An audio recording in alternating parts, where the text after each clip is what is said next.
Sesaat lagi Anda akan menyaksikan Kompas Update yang dipersembahkan.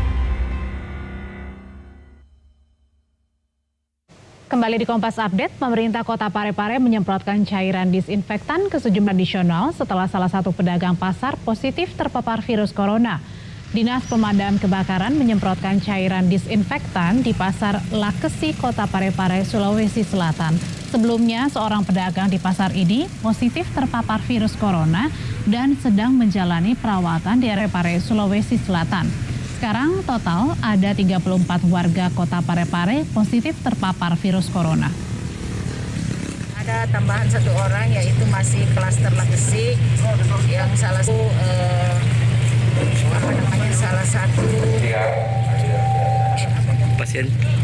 pasien yang dari keluarga Tuan H yang tinggal di ujung Bulu. Nah, itu masih klaster pasar Lakesi. Terima kasih Anda sudah bersama kami di update pukul 14 waktu Indonesia Barat. Terima kasih Anda telah menyaksikan Kompas Update dipersembahkan oleh Ramadan jauh dari teman saudara, tapi tetap senyum di hati. Hangatnya segelas top kopi yang bisukan kita, karena kita punya cara tetap bersama meraih kemenangan dengan Top Coffee. Serunya Ramadan dan Lebaran dengan Top Coffee, kopinya orang Indonesia dari Wings Food. Saya Harjuno Pramdito, Kompas TV, terpercaya.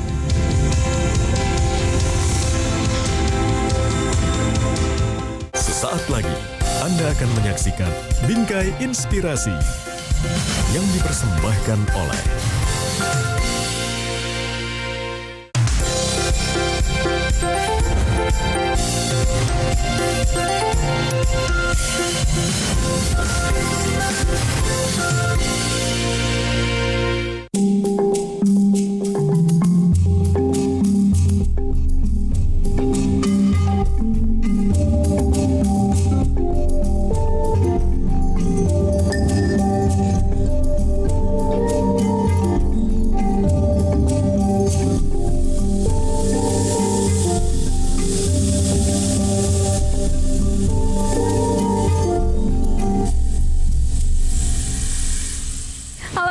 pagi, saudara. Apa kabar Anda hari ini? Senang sekali saya Winda Anggreni dapat menjumpai Anda dalam Bingkai Inspirasi. Sulawesi Selatan menjadi salah satu provinsi yang memiliki angka pasien positif COVID-19 tertinggi di luar Pulau Jawa.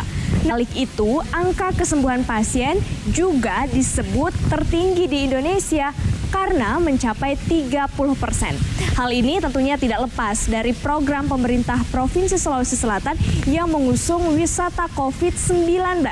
Kira-kira seperti apa program ini dan benarkah Provinsi Sulawesi Selatan masuk dalam provinsi yang memiliki angka tinggi di Indonesia? Ikuti penelusuran kami. Sulawesi Selatan jadi salah satu daerah dengan tingkat 19 yang tinggi di Indonesia. Sejak mulai ditemukan kasus pertama pada 19 Maret 2020, angka lonjakan COVID-19 di daerah ini terus alami peningkatan. Sejumlah kebijakan pun telah diambil untuk menekan penyebaran virus corona, mulai dari distancing hingga pembatasan sosial berskala besar atau PSBB. Kebijakan tadi yang paling utama. Pasalnya, ada dua daerah di Sulawesi Selatan yang mengambil langkah ini, masing-masing Kota Makassar dan Kabupaten Goa.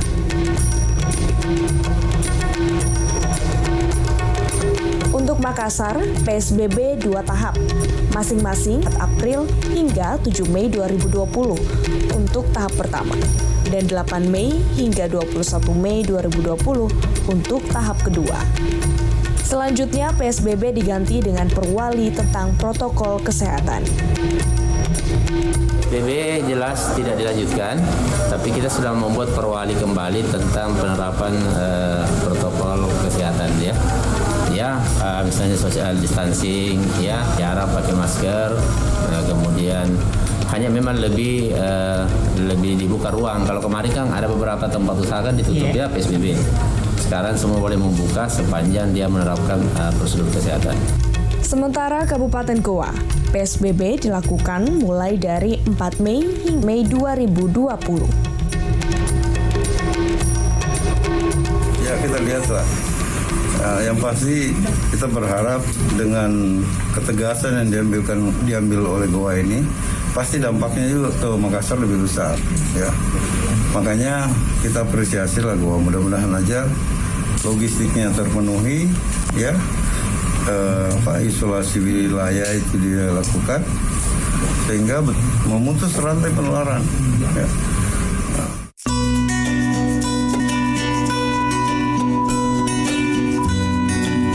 Kebijakan PSBB di 2 daerah ini dinilai mampu menurunkan angka kasus corona.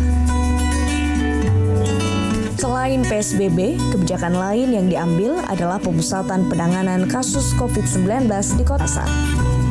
Kebijakan ini diambil pemerintah Provinsi Sulawesi Selatan. Alasannya beragam, termasuk agar bisa mendapatkan penanganan meminimalisir kasus COVID-19 di daerah. Rumah sakit Parepare, Rumah sakit Sinjai, masing-masing ada menyiapkan tempat. Tetapi karena sekarang ini ada kebijakan bahwa kita melakukan perawatan terpusat, maka semua sebaiknya itu dirawat dan ditangkap provinsi yang ada di kota yang sudah di-SK-kan gubernur. Karena begini, perawatan terpusat itu diharapkan supaya APD ya itu terpusat bantuan ke situ. Yang kedua dokter, jangan kemudian ke sana kemari tersebar ya. Kemudian standar dan prosedural itu harus seragam. Seperti itu. Tetapi bukan berarti rumah sakit daerah di selatan ini ditutup. Karena mereka itu kan main gate dari daerah untuk di-screening. Kalau memang wajar untuk diisolasi saja, kemudian disehatkan, sembuh. Tapi kalau misalnya itu sudah butuh harus dirawat, dia diantar ke Makassar. Pemusatan penanganan COVID-19 pun tak hanya soal perawatan, tapi juga sahan bagi mereka yang tanpa gejala maupun mereka yang jalani karantina. Sejumlah hotel disiapkan agar mereka bisa jalani proses pemulihan maupun karantina serasa liburan. Dengan program pemusatan penanganan 19 dan juga wisata corona, Sulsel pun kami juga di Makassar ini terus melakukan dengan kencang ini dengan Kota Makassar, seluruh kepala-kepala puskesmas melakukan tracing kontak ya, menelusuri semua itu. Sambil kita memutus carrier ya.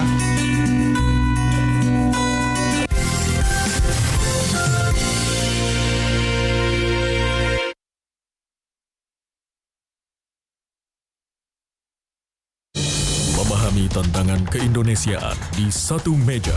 The Four bersama jurnalis senior harian Kompas, Budiman Tanurjo.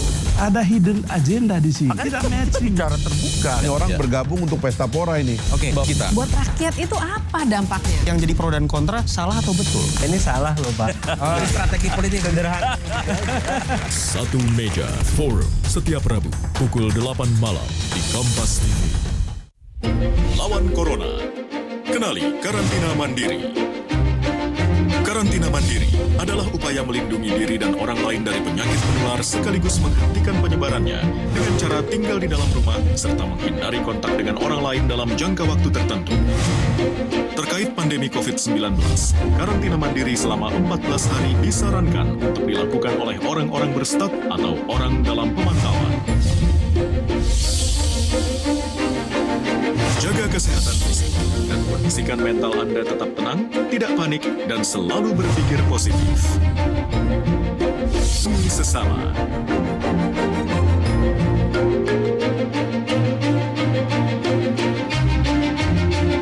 Untuk berita dan informasi kredibel seputar COVID-19, ikuti terus Kompas TV, terpercaya. Saatnya malam tiba dan Anda butuh lebih dari sekadar berita. Alihkan pandangan pada fakta di balik peristiwa, informasi utama dari narasumber teruji, dan data akurat dengan grafis imersif 3 dimensi. Saya Aiman Wicaksono, ucapkan terima kasih. Saya Sofi Syarif. Sampai jumpa. Dalam Sapa Indonesia Malam, setiap hari pukul 7 malam, live di Kompas TV. Dapatkan panduan bisnis yang independen terpercaya dari Indonesia menjangkau dinamika global. Dan kami masih punya tim menarik lainnya seputar ekonomi dan bisnis. Cermati data makro untuk merawat bisnis hingga sektor mikro. Anda menyaksikan Kompas Bisnis bersama saya, My Sister Tarigan. Bersama saya, Pascal Siswari. Kompas Bisnis, Senin sampai Jumat, pukul 9 pagi. Live di Kompas TV. Bertumbangan, ada yang tetap tegar melawan. Agar rapat semuanya, itu kita sempat pakai jilbaban yang cowok-cowoknya gitu kan. Jadi untuk biar lehernya ketutupan gitu kan. Ada pula yang mengorbankan kebebasan, kerinduan, penghasilan, bahkan mata pencaharian. Di sisi lain kita kan membantu mereka nih pasien-pasien COVID-19 kan. Kenapa masyarakat kayak kita tuh dijauhin gitu? Ya, kita layak akan penghargaan setinggi-tingginya.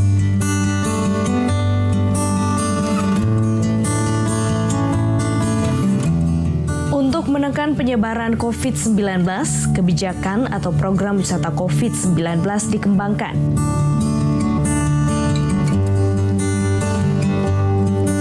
Kira seperti apa mekanisme kerja dari tim medis ataupun juga petugas posko penekreasi duta COVID-19? Ikuti saya.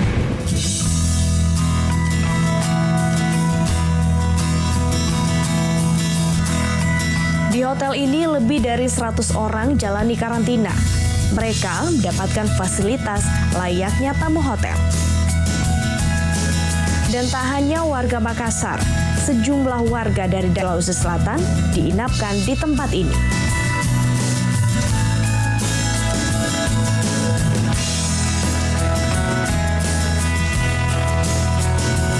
Ketika masuk di sini tentu prosedurnya, kalau dia negatif bisa pulang, tapi kalau dia positif harus tetap di karantina. Nah, di sini juga ada yang dikirim sudah swab positif. Nah, itu akan kita cari, setelah kita akan lakukan swab kembali. Kalau dia swab negatif, nah itu akan dilakukan swab setelah 2 hari. Nah, jadi kalau orang sudah pertamanya swab positif, harus dilakukan swab negatif sebanyak 2 kali baru dinyatakan sembuh. Seluruh aktivitas ada di kamar, mereka makan di kamar, diantarkan ke kamar, terus mereka beribadah juga dari kamar.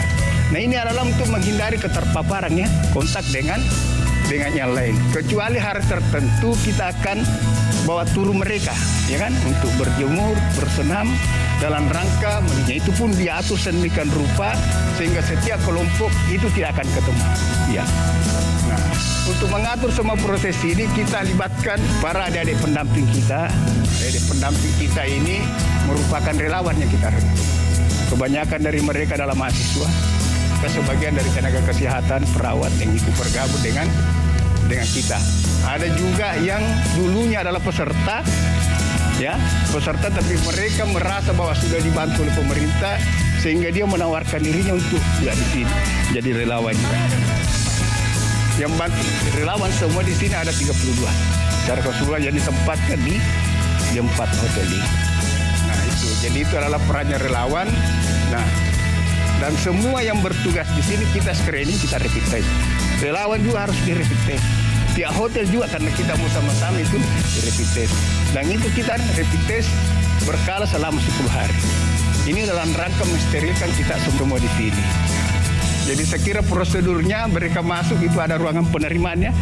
Di ruangan penerimaan mereka akan diregistrasi dan mereka edukasi tentang bagaimana sih aturan di sini. Terus kedua, kegiatan-kegiatan apa yang akan dilakukan.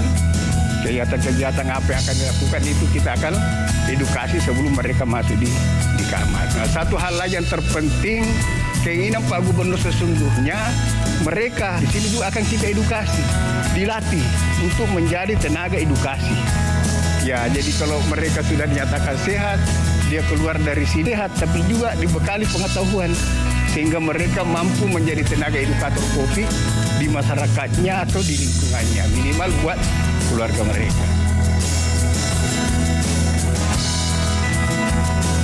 Kita menghitung kebutuhan rata-ratanya. Jadi ada kecukupan yang kita berikan khusus untuk semua umur, ya. Jadi standar gizi yang kita berikan memang adalah ada standar khusus untuk orang dewasa dan anak, karena ada juga yang kita rawat dan kita dampingi di sini anak-anak ya sampai umur 12 tahun.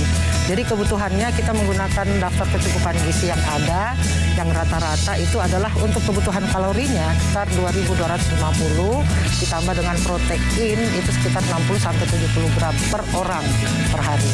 Nah, ini kita terjemahkan dalam bentuk menu yang kita buat siklusnya dalam 7 hari.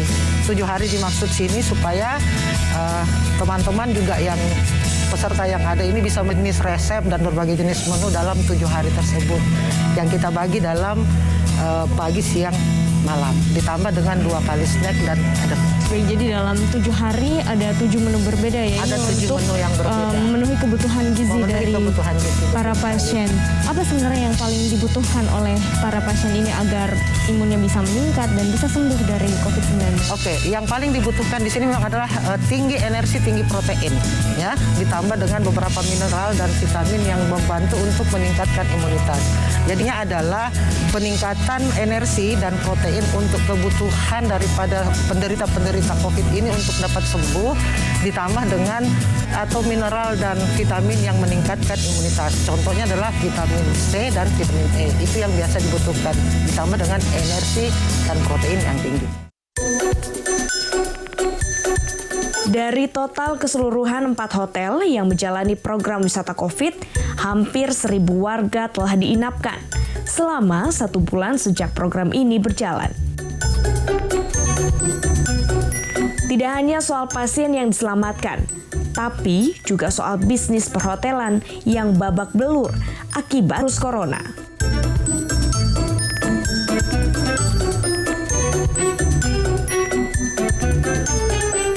Data dari Persatuan Hotel Indonesia Sulawesi Selatan, hampir semua hotel di Sulawesi lebih dari 4.500 karyawan terpaksa dirumahkan.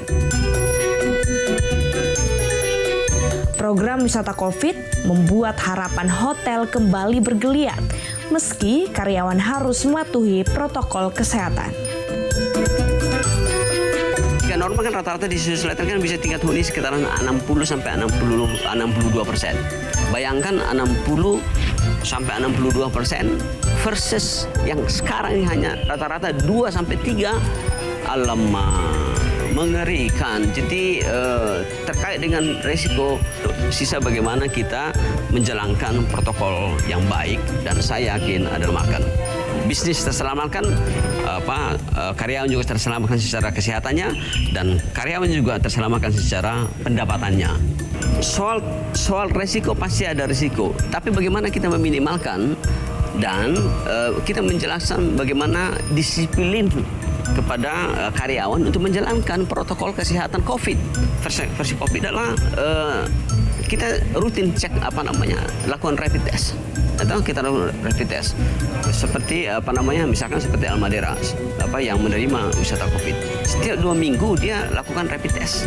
Jadi betul-betul terukur. Jadi secara SOP versi protokol COVID dilaksanakan begitu disiplin.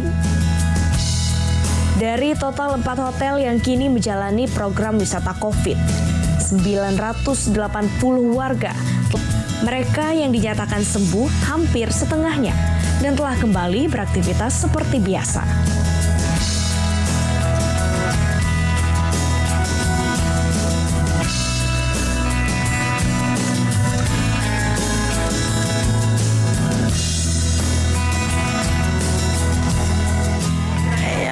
Enak.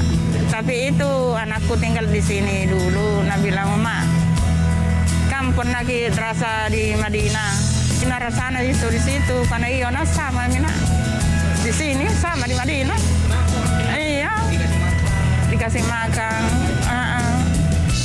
enak di sini.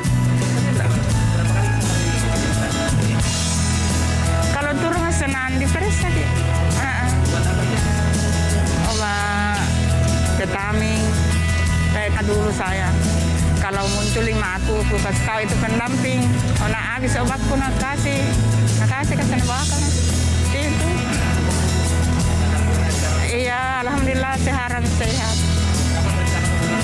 Coba ada ini ambil kak, mama keluar ini. Belum ada penjemput. Iya. Selama menjadi peserta, saya rasa sangat, karena satu bisa menikmati fasilitas hotel secara gratis, itu yang pertama. Yang kedua, konsumsi makan vitamin itu dipenuhi. Apalagi makanannya, saya lihat kalau bisa dibilang memenuhi standar gizi 4 sehat 5 sempurna. Tertarik menjadi relawan itu satu, mungkin karena saya mikir kalau saya di rumah saya nggak ngapa-ngapain. Kalau di sini kan saya bisa bantu teman-teman yang jadi peserta, bisa mengaplikasikan mungkin sedikit ilmu saya dari kampus, bisa menunjukkan rasa kepada pemerintah karena telah memberikan fasilitas yang cukup baik kepada saya ketika saya menjadi ODP. Jadi ketika menjadi relawan, saya kan psikologi, S1 psikologi.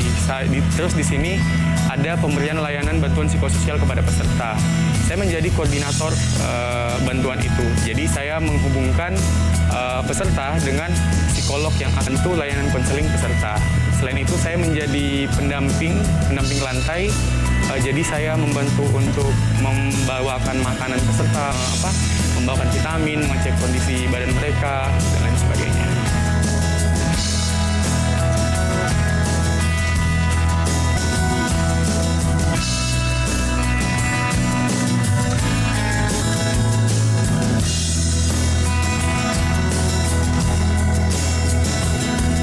Harapan tinggi atas kesembuhan melalui program wisata COVID-19 bisa jadi alternatif penanganan kesehatan di corona di Indonesia.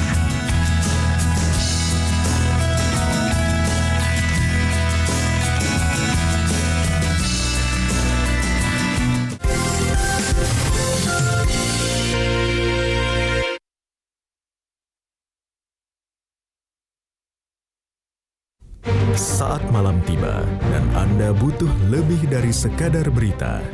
Alihkan pandangan pada fakta di balik peristiwa, informasi utama dari narasumber teruji, dan grafis imersif 3 dimensi. Saya Aiman Wicaksono, ucapkan terima kasih. Saya Sofi Syarif. Sampai jumpa. Dalam Sapa Indonesia Malam, setiap hari pukul 7 malam, live di Kompas TV. Ikuti terus perkembangan berita serta informasi terkait penanganan pandemi COVID-19 di Indonesia. Opsi yang kita pilih, pembatasan sosial berskala komprehensif dengan reportase langsung dari sejumlah wilayah. Dokter, suster, kerja lab, dan cleaning service sangat membantu kami. Dalam Update Corona, Senin sampai Jumat pukul 3 sore, live di Kompas TV. Memahami tantangan keindonesiaan di satu meja, The Forum. Bersama jurnalis senior harian Kompas, Budiman Tanurjo. Ada hidden agenda di sini. Tidak matching. Cara terbuka. Ini orang bergabung untuk pesta pora ini. Oke, bahwa ini untuk supaya lebih optimis kita. Buat rakyat itu apa dampaknya? Yang jadi pro dan kontra salah atau betul? Ini salah loh Pak. Strategi politik sederhana. Satu meja, The Forum. Setiap Rabu, pukul 8 malam di Kompas TV. 4 wanita muda melakukan pembunuhan keji. Perannya adalah seorang pengemudi transportasi daring.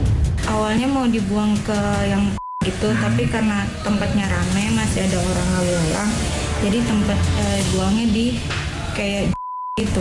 Biaya perjalanan yang sejumlah 1.700.000 itu menjadikan dasar mereka untuk ban. Target Rabu 27 Mei pukul 10:30 malam di Kompas TV.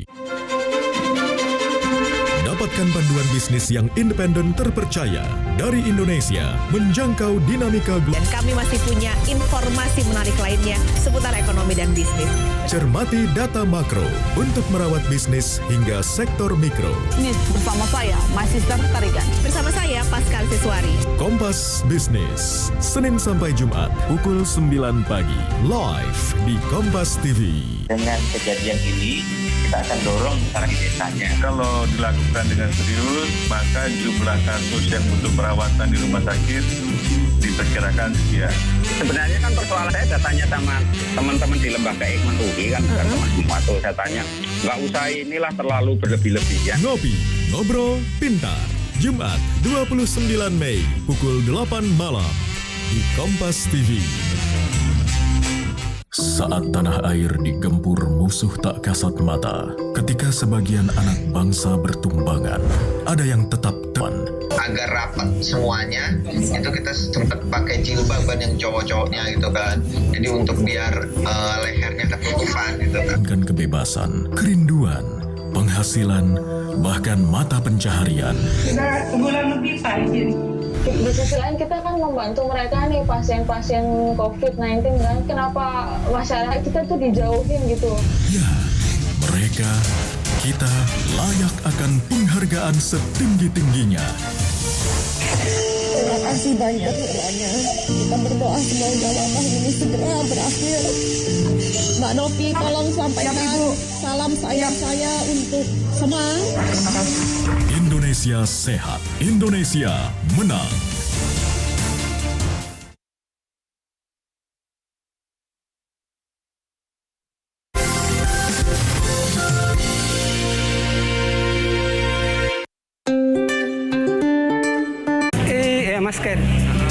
Masker sama lengkap yang baru, misalnya odol, sikat gigi, masker, makanan 3 kali sehari, air minum. Itu. Ada olahraga juga? Ada. Misal tidak salah olahraga aku di sini. Ya, ada juga yang bawa di situ gerakannya tidak goyang-goyangan. Inilah cerita Habibu Daeng Leo, pasien COVID-19 yang dinyatakan sembuh.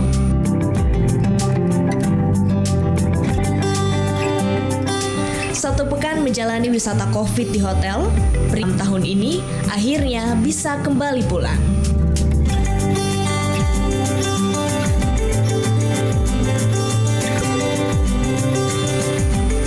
Wisata COVID memang tengah gencar dilakukan di Sulawesi Selatan. Warga yang dinyatakan positif hingga hanya sekadar orang dalam pengawasan, semuanya diisolasi dan diinapkan di hotel. Bayangkan saja orang OTG dirawat di rumah sakit, Pak. Ya jadi sakit lah. Ya, harusnya OTG tanpa gejala, nggak ada apa-apa. Harusnya diberi vitamin yang bagus, ya, gizi yang baik, suasana yang nyaman. Coba, kalau ini semua kita lakukan, hari ini kita akan produksi orang sehat banyak, Pak. Nah, orang-orang ini akan menjadi duta COVID, menjadi edukator lagi di masyarakat nanti.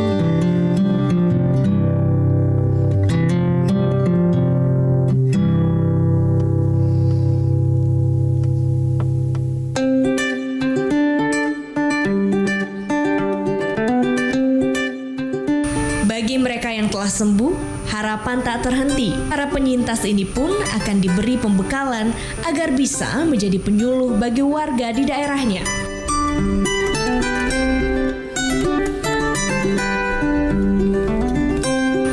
Apalagi kebijakan wisata COVID dipusatkan di Kota Makassar.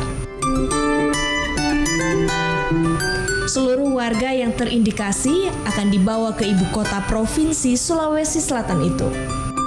Tim gugus malah menjemput pada tempat-tempat epicentrum yang memungkinkan besar penularan, misalnya di pasar-pasar atau di tempat-tempat. Banyak data yang kita dapatkan reaktif. Begitu didapat reaktif positif dibawa ke hotel. Sekarang ini ada beberapa hotel yang dibuka untuk mereka bisa menginap. Bukan berarti kita banyak yang menderita, tapi kita banyak yang didapatkan, berarti kita membuat clear masyarakat kita yang di luar. Sama dengan mendatangkan penderita-penderita positif dari daerah, itu sama saja kita ingin mengkelirkan dan membersihkan daerah-daerah kita di ini untuk jangan terlalu terpapar dengan COVID. Ya, jadi perawatan dan pelayanan kita tertempat. Penyiapan hotel atau penginapan bagi pasien-pasien kita yang sudah ditemukan positif sekalipun tidak bergejala. Diinapkan. Dan mereka itu sungguh akan membuat mereka itu tinggal dengan baik, nyaman karena disiapkan makanan yang cukup, gizi, fasilitas olahraga, diberikan penyuluhan-penyuluhan kesehatan yang terkait dengan COVID. Mereka itu alhamdulillah sambil memulihkan kesehatannya, dia juga memperoleh pengetahuan cukup untuk mereka menjadi duta-duta COVID begitu mereka itu sembuh. Nah, seandainya itu mereka tidak diinapkan, disimpan misalnya di masyarakat, dia bisa menginfeksi satu orang, bisa menginfeksi, yang 10 itu bisa menginfeksi, ini kan berputar. Kebijakan wisata COVID tak hanya jadi harapan bagi mereka yang terpapar COVID-19, tapi juga bagi karyawan hotel. Mereka yang masih bisa bekerja di tengah gelombang PHK yang terus bergulir. Khawatir tuh, ini menjadi tanggung jawab untuk saya juga Pak bekerja. Sama Pak, dua-duanya tanggung jawab sama melanjutkan hidup. Kami ganti-gantian 1 bulan masuk, 1 bulan kerja. Jadi gitu Pak. Jadi saya baru masuk hari pertama. Iya, ODP. Iya, sangat bersyukur Pak. Setidaknya kami masih bisa bekerja, mendapatkan uang. Iya, melanjutkan hidup.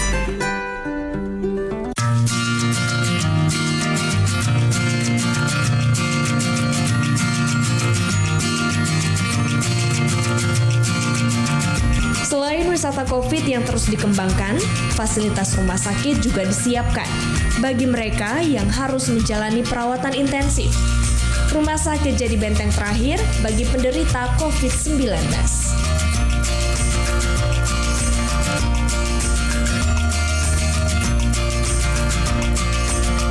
Tenaga medis juga mendapatkan perlakuan berbeda.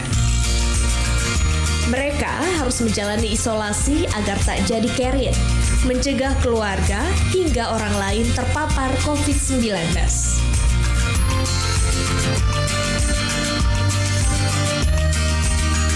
Hal yang dilakukan saat ini di Provinsi Selatan itu sangat berpihak kepada sistem pencegahan dan penanganan di rumah sakit.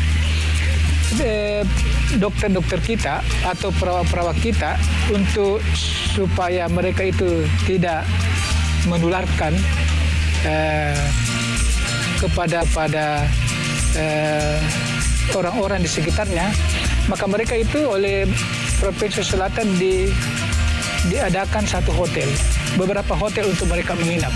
Sekalipun mereka itu adalah masih sehat, karena di antara mereka itu ada yang tinggal bersama-sama dengan tinggal kos-kosan, maka dengan menyiapkan hotel tempat mereka menginap, dan sama saja kita memprevensi keluarganya itu untuk tidak terpapar. Mereka sekalipun mereka sehat, karena kita tahu COVID-19 itu bisa melengket di mana-mana dan bisa menulari siapa saja di dekat kita ini.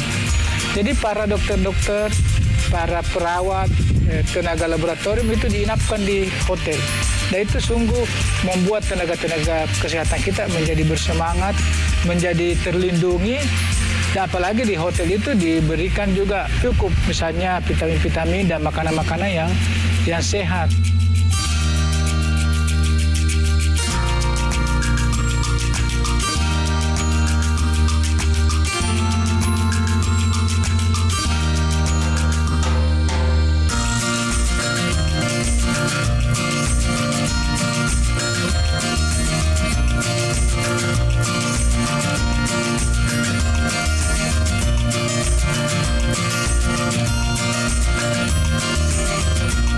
Berharap dari seluruh Indonesia, Sulawesi Selatan ini yang keluar juara pertama, clear dari COVID-19. Amin. Tapi itu dibutuhkan komitmen kita semua. Saya kira anggaran kita pun tinggal dibutuhkan bagaimana kita membuat masyarakat kita ini patuh terhadap protokol kesehatan yang sudah. Sejumlah tim medis dan berbagai fasilitas sudah disiapkan oleh pemerintah Provinsi Sulawesi Selatan di Rumah Sakit Rujukan Pasien Positif COVID-19. Tentunya hal-hal yang strategis sudah ditempuh oleh berakhir. Mbak Novi, tolong sampaikan salam sayang saya untuk semua. Indonesia sehat, Indonesia menang. Saat malam tiba dan Anda butuh lebih dari sekadar berita. Alihkan pandangan pada fakta di balik peristiwa, informasi utama dari narasumber teruji, dan data akurat dengan grafis imersif 3 dimensi. Saya Aiman Ucaksono, ucapkan terima kasih. Saya Sofi Syarif, sampai jumpa. Dalam Indonesia Malam, setiap hari pukul 7 malam, live di Kompas TV. Dengan kejadian ini, kita akan dorong masyarakat itu lebih optimal di desanya. Kalau dilakukan dengan serius, maka dosis yang butuh perawatan di rumah sakit diperkirakan sekian. Sebenarnya kan persoalannya di imun. Saya tanya sama teman-teman di lembaga Eijkman UI, saya tanya, nggak usah inilah terlalu berlebih-lebihan. Ngopi, ngobrol, pintar. Jumat 29 Mei, pukul 8 malam di Ikuti terus perkembangan berita serta informasi terkait penanganan pandemi Indonesia. Opsi yang kita pilih pembatasan sosial berskala besar.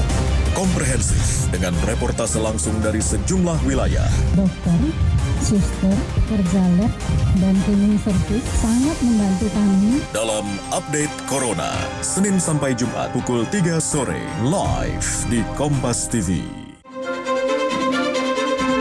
Dapatkan panduan bisnis yang independen terpercaya dari Indonesia, jangkau dinamika global. Dan kami masih punya informasi menarik lainnya seputar bisnis. Cermati data makro untuk merawat bisnis hingga sektor mikro. Anda menyaksikan Kompas Bisnis bersama saya, Sister Tarigan. Bersama saya, Pascal Siswari. Kompas Bisnis, Senin sampai Jumat, pukul 9 pagi, live di Kompas TV. 4 wanita muda melakukan pembunuhan keji. Korbannya adalah seorang pengemudi transportasi daring.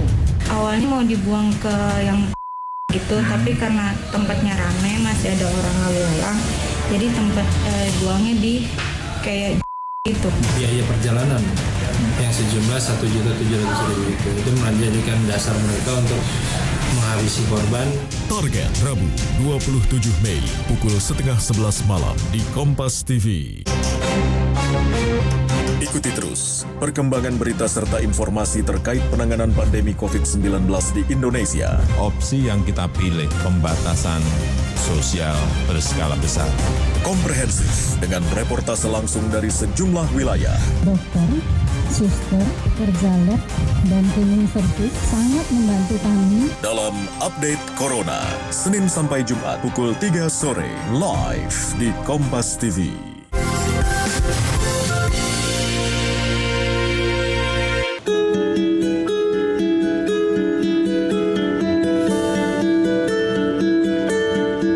Upaya penanganan virus corona di Sulawesi Selatan masih terus dilakukan. Kasus COVID-19 masih alami peningkatan.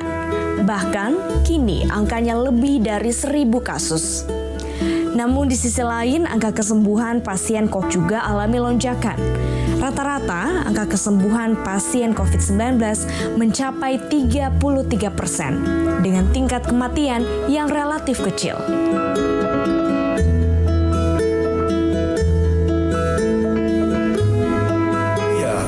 Sampaikan ya, berkali-kali kita sampaikan bahwa kita berperang ini dengan musuh yang tidak nampak ya.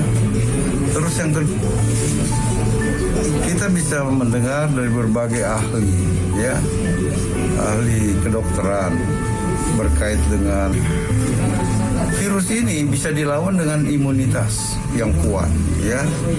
Nah, imunitas kuat itu kita dapat dari mana? Istirahat aja, ya. Makan yang bergizi, makan vitamin, jangan cemas, jangan stres, itu kan Pak. Nah kalau kita diisolasi di tempat yang sangat nyaman, dia bisa bawa laptop, bawa apa, dia bisa kerja, ya, wifi-nya kuat, tempat tidurnya nyaman, terus dikasih catering dengan variasi menu yang bagus. Ini kan model yang kita lakukan selama ini, ya. Ventilator itu mahal Pak. Ya. Kalau kita terus menambah ventilator, beli ventilator, ada ventilator sampai 1 miliar Pak. Ya. Nah berapapun ventilator kita ini kan bukan itu tujuan kita. Jadi bagaimana yang OTG, ya, ODP, ini kan supaya dia bisa betul-betul selama 14 hari itu masa inkubasi negatif. Saat ini pusat penyebaran virus corona berada di Kota Makassar yang disebut jadi epicentrum baru di Indonesia. Namun, 23 kabupaten kota lainnya, kasus corona dia telah masuk zona hijau.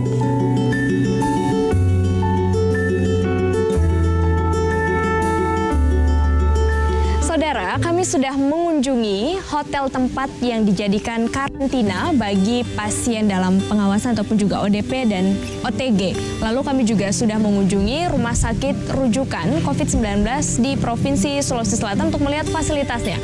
Lalu kami saat ini sudah bersama dengan Gubernur Provinsi Sulawesi Selatan, Abdullah. Kami ingin mengonfirmasi apakah betul wisata COVID-19 ini dapat menghidupkan perekonomian tapi juga menyelamatkan nyawa orang-orang terpapar virus COVID-19. Halo Bapak, apa kabar? Ya, alhamdulillah baik. Pak, saat ini diusung program ya dari pemerintah Provinsi Sulawesi Selatan wisata COVID-19 ini nampaknya unik begitu. Sebenarnya apa latar belakang dari ini? Ya, saya kira pandemi COVID-19 ini adalah pengalaman pertama bagi kita semua. Sehingga saya menyimpulkan bahwa tugas pemerintah adalah rantai penularan, yang kedua menyehatkan yang sakit. Sehingga kita membagi dua skenario penanganan. Bagi yang ada gejala, tentu kita rawat di rumah sakit. Oleh karena itu 5 rumah sakit isolasi yang kita sudah bangun dan itu alhamdulillah ya sudah digunakan. Yang kedua bagi OTG dan ODP, saya kira ini menjadi penting untuk kita terus lakukan tracing kontak. Ya. Dari hasil tracing kontak ini, ya karena daerah mereka terutama epicentrum penularan berada di kelurahan yang padat penduduk, maka tidak akan mungkin kita mengisolasi mandiri mereka di sana. Maka kita dorong hotel-hotel yang tentu hotel-hotel ini juga nyaris merumahkan karyawan, ya, mem-PHK-kan karyawan. Juga menghidupkan catering-catering. Maka lahirlah konsep yang namanya Duta Covid. Nah, yang kedua, kami juga bersinergi dengan kabupaten kota. Jadi semua yang terkonfirmasi positif, termasuk yang OTG, ODP, itu kita tarik semua ke Makassar. Supaya daerah clear dari COVID-19. Baik. Jadi saya ingin sampaikan bahwa kita boleh terpapar virus corona, tapi jangan kita terpapar dari sektor ekonomi. Nah, jadi tidak ada sebenarnya, kita kita tidak concern ke penyelesaian memutus rantai COVID, tetapi kita juga bisa melihat bahwa ada peluang yang bisa kita manfaatkan yang berdampak kepada karyawan-karyawan tidak di PHK lagi. Tapi kan tadi kalau semua orang-orang yang positif COVID-19 akan dibawa ke Kota Makassar. Itu artinya tidak menutup kemungkinan bahwa penyebaran nanti terpusat di Terus setelah itu nanti juga mungkin ada pembengkakan dana di pusat akhirnya karena semuanya dilakukan di Makassar. Bagaimana? Enggak. Kecil tidak besar. Jadi yang penting kan sekarang ini fokus kita bagaimana menyehatkan yang sakit, ya, yang di rumah sakit. Terus yang di hotel, bagaimana mematikan virus yang ada sama mereka, ya. Sehingga makanya kita isolasi mereka di situ. Karena jujur, untuk mengisolasi orang itu bukan hal yang mudah. Maka harus kita sebuah program yang menarik. Maka lahirlah wisata COVID itu. Ya alhamdulillah hampir semua happy, ya. Karena jujur pandemi virus corona ini adalah sesuatu yang baru bagi dunia, sehingga sampai hari ini belum ada vaksin, ya, belum ada tentu itu. Maka satu-satunya cara adalah bagaimana imunitas tubuh ini harus dipertahankan, harus dijaga. Nah, untuk menaikkan imunitas tubuh adalah harus istirahat yang baik, ya. Terus makan makanan yang gizi, makan vitamin. Terus di hotel programnya juga saya kira ada banyak, ya. Termasuk program pagi senam, berjemur, terus ada ceramah, ya. Jadi saya kira kita bisa lihat hasilnya, ya. Dan yang paling yang paling nyata kita bisa lihat grafik, ya, dari mulai kita mengkarantina mereka sampai ada, kalau ini kita tidak lakukan itu akan ada 784 yang tertular, ya. Tapi dengan wisata COVID ini kita bisa menyelamatkan 780 orang lebih, ya, bisa tidak tertular karena orang-orang yang berkan ini kita sudah karantina. Oke, tapi kan sekarang statusnya adalah orang positif atau pasien positif di Sulawesi Selatan mencapai angka 1.000. Tapi untuk angka yang sembuh pun juga 34% kalau kita melihat dari website COVID-19 Sulawesi Selatan. Mana pandangan Anda? Ya, saya kira itu kan bukti nyata, ya, bahwa apa yang lakukan itu signifikan hasilnya, ya. Jadi angka yang sehat itu kan terus naik, ya. Artinya bahwa penanganannya itu bagus, baik yang di rumah sakit pun di hotel. Tapi jangan lupa yang diketeringkan itu bukan hanya di hotel, tapi di rumah sakit pun diketeringkan. Jadi saya kira ini sesuatu yang patut kita, ya, ini sebuah program yang memang bagus, ya. Karena di samping dari sisi kemanusiaan. Tapi kalau terkait dengan fasilitas-fasilitas, kemudian tim medis juga, apakah sudah mencukupi? Karena semuanya nanti akan dibawa ke pusat seluruh pasien positif ini. Cukup, bahkan sampai hari ini dari sekian tempat tidur yang kita miliki itu enggak 50% terisi, ya. Nah, kita berharap semakin banyak yang, ya, semakin kurang kerjanya para dokter dan medis kita. Oke, Pak, kan sekarang Presiden juga menyuarakan bahwa kita harus berdamai dengan COVID, kemudian kita harus hidup the new normal gitu, dengan protokol kesehatan. Bagaimana Anda melihat ini? Apakah ini sudah diedukasikan begitu ke warga Sulawesi Selatan untuk berdamai dengan COVID, untuk menjalankan protokol kesehatan? Jadi contoh, ya, saya bisa kasih lihat. Jadi pada saat PSBB, itu betul-betul wajib bagi seluruh masyarakat untuk menggunakan masker, ya. Cuman masker saja kita bisa menurunkan itu dari 4 menjadi 1,1. Berarti untuk berdamai dengan virus corona ini memang protokol kesehatan itu harus menjadi penting bagi kita semua. Sehingga saya sampaikan bahwa virus corona ini kita tidak akan pernah bisa menyatakan sudah hilang, ya. Tetapi kita berharap segera diadakan vaksin, ya.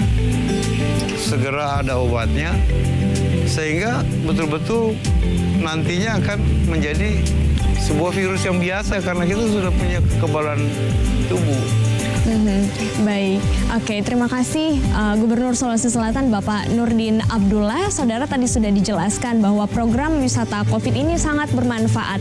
Walaupun saat ini kita di Indonesia terpapar dengan virus COVID-19, akan tetapkan dengan program wisata COVID yang diusung oleh pemerintah Provinsi Sulawesi Selatan.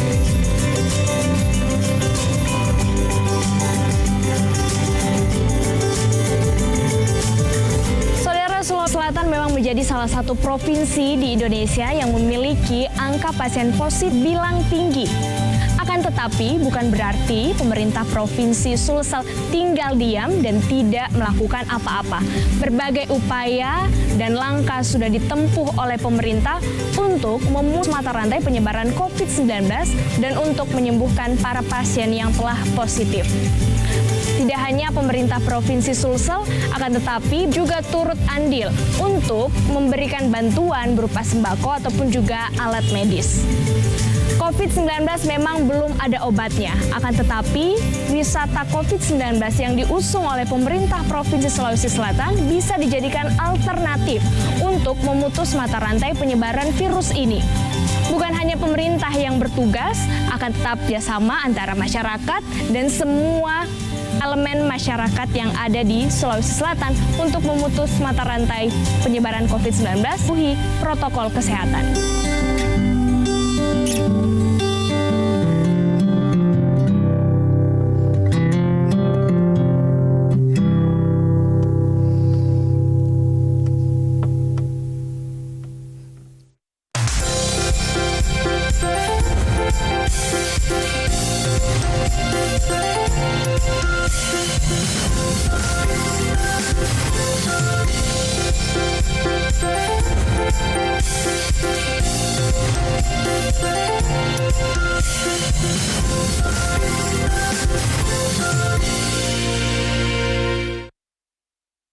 Terima kasih Anda telah menyimak Bingkai Inspirasi yang dipersembahkan oleh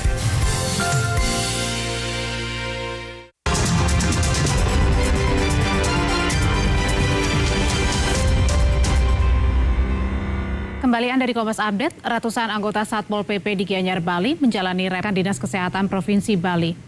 Rapid test dilakukan kepada 250 anggota Satpol PP di kantor Dinas Kesehatan Provinsi Bali.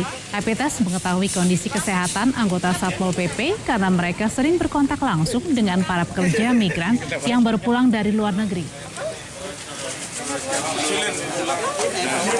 Kita memang selalu dengan masyarakat. Dua, lebih-lebih kita menjaga di karantina PMI.